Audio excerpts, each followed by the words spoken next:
المبارک کے ایک مہینے میں تقوی حاصل ہو سکتا ہے، پرہیزگاری مل سکتی ہے۔ یہ شہر طاعات ہے، شہر عبادات ہے، شہر کا مطلب مہینہ ہے عربی میں۔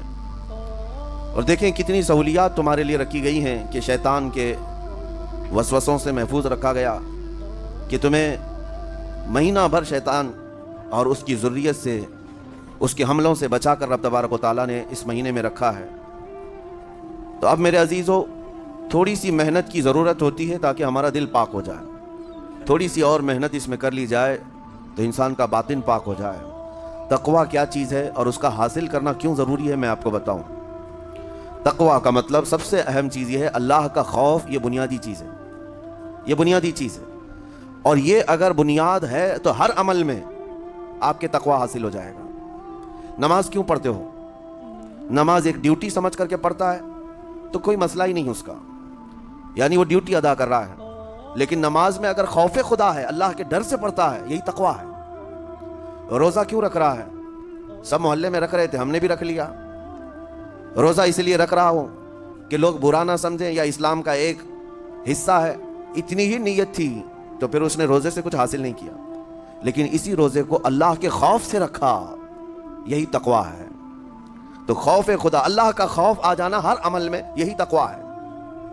اور اگر یہ چیز نہیں ہے تو انسان بہت بڑے بڑے گناہ بھی کر جاتا ہے، اسے ڈر نہیں لگتا۔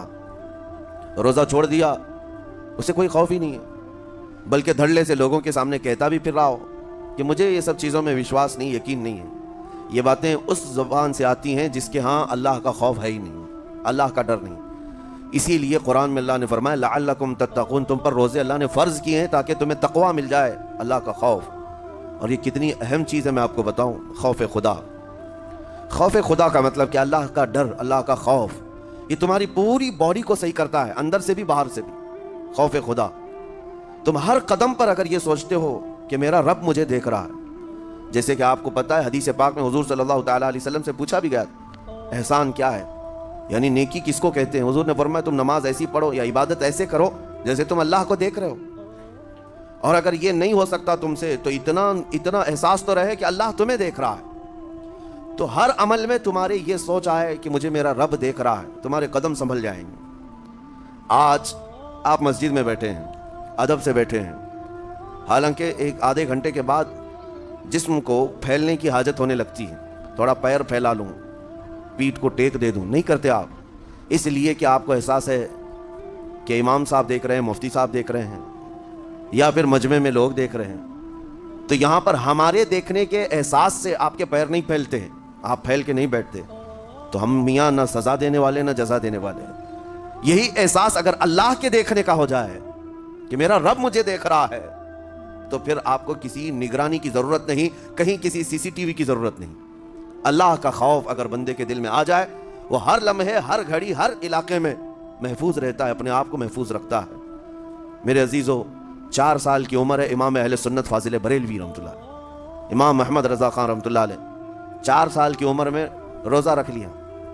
گرمیوں کی شدت تھی، گھرانہ علمی گھرانہ ہے، باپ بھی بڑے عالم دین، دادا بھی بڑے عالم دین ہیں۔ 4 سال کی عمر میں روزہ تو رکھ لیا، اور جب تھوڑی دوپہر ڈھل گئی، اچھوں کی حالت دھوپ کے دنوں میں خراب ہونے لگتی ہے، تو شام ہونے کو قریب تھی کہ ایک کمرے کے اندر دادا محترم نے پوتے کو بند کر دیا اور کچھ پھل فروٹ ساری چیزیں اندر رکھ کر کے دروازہ باہر سے بند کر لیا۔ کہا بیٹا کھا لینا، میں کسی کو بتاؤں گا نہیں، کسی کو نہیں بولوں گا۔ 4 سال کی عمر ہے، تمہارا روزہ بھی رہے گا، کھا کر کے تھوڑا پیٹ ہلکا کر لینا۔ تو یہ دروازہ بند کر کے دادا محترم چلے گئے۔ کافی دیر کے بعد دروازہ کھلا تو وہ پھل فروٹ ویسے کے ویسے ہی، بچہ ویسے ہی بیٹھا ہوا ہے۔ امام احمد رضا رحمۃ اللہ تعالیٰ علیہ، 4 سال کی عمر کی بات کر رہا ہوں، دادا نے آ کر پوچھا بیٹا کھائے نہیں؟ دروازہ بند کر لیا تھا۔ تو 4 سال کی عمر میں مولانا امام احمد رضا کہنے لگے کھا تو لیتا، لیکن ہر گھڑی میرا مولا تو دیکھ رہا ہے، جس کے لیے روزہ رکھا وہ تو دیکھ رہا ہے۔ یہ ہے تقوی، یہ ہے خوف خدا، کہ اگر یہ کسی کے دل میں بیٹھ جائے، اسے لوگوں کو دکھانے کی یا لوگوں کے اسے دیکھنے کی کوئی ضرورت ہی نہیں۔ میرے عزیزو، تقوی حاصل کرنے کا یہ اتنا بہترین راستہ ہے، اتنا بہترین راستہ ہے۔ آپ روزہ ہیں، کس کو پتہ ہے؟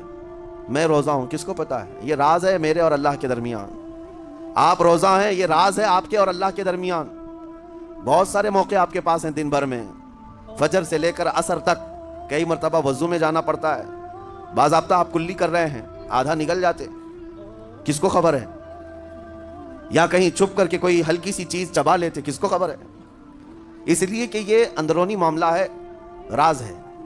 آپ کھا رہے ہیں، پی رہے ہیں یا نہیں کھا رہے ہیں، نہیں پی رہے ہیں، یہ کوئی دوسرا نہیں کہہ سکتا. آپ کے اور آپ کے اللہ کے درمیان یہ راز ہے. اور آپ بچے ہوئے ہیں، حلق سوکھا ہے شام کے وقت اور پیٹ بھی پیٹ سے لگنے آ جاتی ہے. کام کرنے والے جانتے ہیں کہ شام ہوتے ہی روزے کا اثر کس قدر ظاہر ہوتا ہے. کام کرنے والوں کو زیادہ اثر پڑتا ہے، اے سی میں سونے والوں کو روزہ کہاں پتہ چلتا ہے. لیکن اس وقت بھی وہ نہ پانی کا ایک قطرہ حلق میں ڈالنا چاہتا ہے، نہ کوئی چیز چھپ کر کے چبانا چاہتا ہے. مجھے بتاؤ میرے عزیزو، کیوں اپنے آپ پر یہ تکلیف اور اپنے آپ پر یہ زیادتی کر رہے ہو؟ آپ کو اندازہ ہوتا ہے یہ میں زیادتی نہیں کر رہا، نہ یہ اپنے آپ کو تکلیف میں ڈال رہا ہوں، یہ میرے رب کی رضا ہے، میں اسی پر قائم ہوں.